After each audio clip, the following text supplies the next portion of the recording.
Today we're making carrot cake. Carrot cake is one of my favorite desserts, and it started off years ago when I still lived in Belarus and my sister studied in the UK. And she told me about carrot cake, which is quite popular here. When I first heard about it, I thought there is no way that a cake made out of vegetables is gonna taste good. But then I tried a random recipe on the internet and it turned out really good. And ever since then, it became staple in my family. And so today I'll be showing you my version. It's very simple. It does not have any nuts, okay?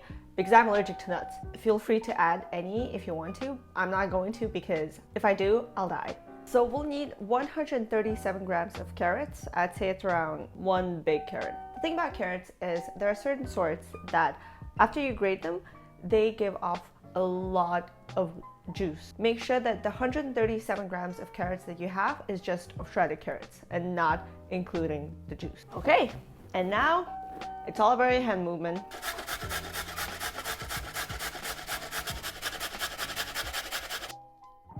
Now I'm going to combine sugar and oil.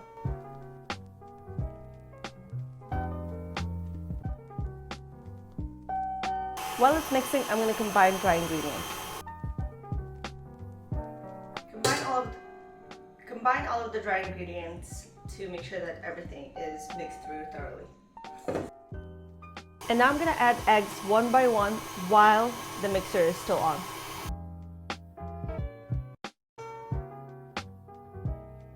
Scrape the sides of the bowl.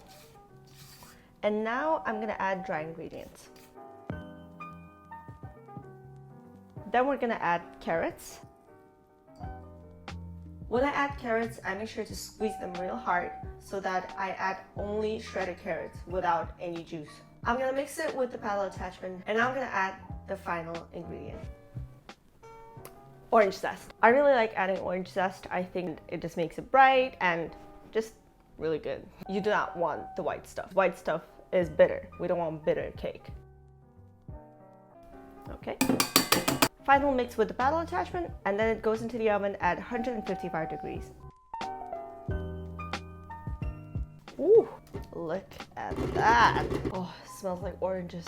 Love that.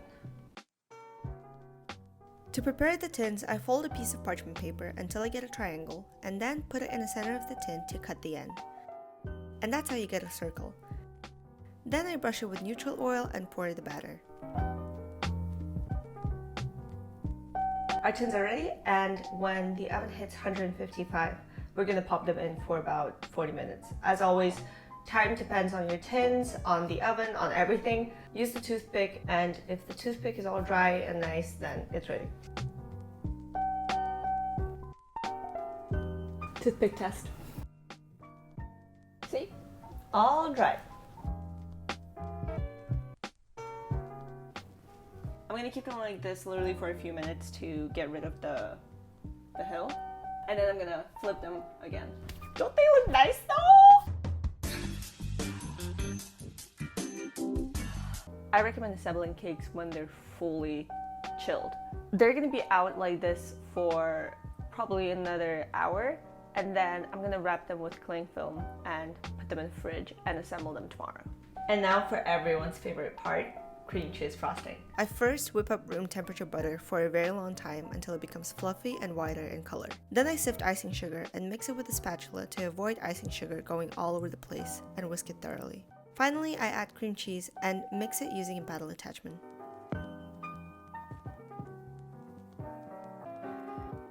I'm gonna flip the cakes.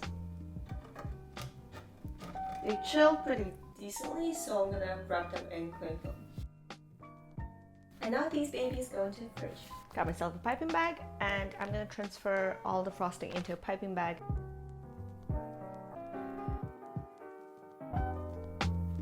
Alright, time to assemble. You've seen this before in my videos. I don't have a serrated knife, so I use this. This is super cheap, and I think it's pretty convenient. I mean, this looks moist. Wrap this around your thumb to control the pressure with your hand. We're gonna put the first layer like this, and I'm gonna put the frosting in a spiral. Put the frosting in a spiral! And shut up. layer number 2.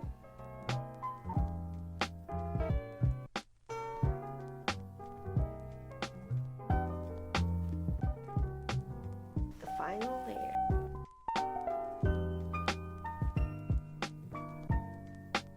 Go into the fridge, and we're gonna do the final one later on. You know, I actually used to part-time at a bakery. It was for a very short time because that was when the pandemic started. A few weeks into my part-time, everyone got into lockdown. I was worried because my bakery didn't close. I saw lots of news about coffee shops and places and restaurants closing because they were concerned for their employees' health and safety. So I sent in the resignation letter saying that I'm not really sure what's happening with the pandemic. You know, I might go back home, I might stay here, I don't know. And so I resigned. And then the next day, that bakery sent in a letter to all of their employees saying that they're closing, and in the meantime, they're gonna pay 80% of salary to all of their employees. This is just one of the few examples of what kind of loser I am. We have the base, so this goes in the fridge until it's hardened enough.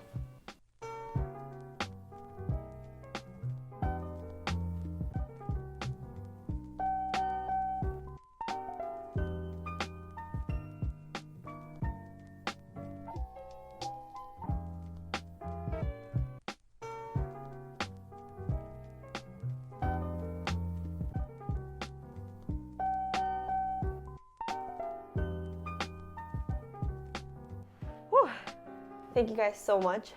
I hope that you enjoy this carrot cake. I hope you give it a try, and I'll see you in the next video. Wait, but how does it look inside?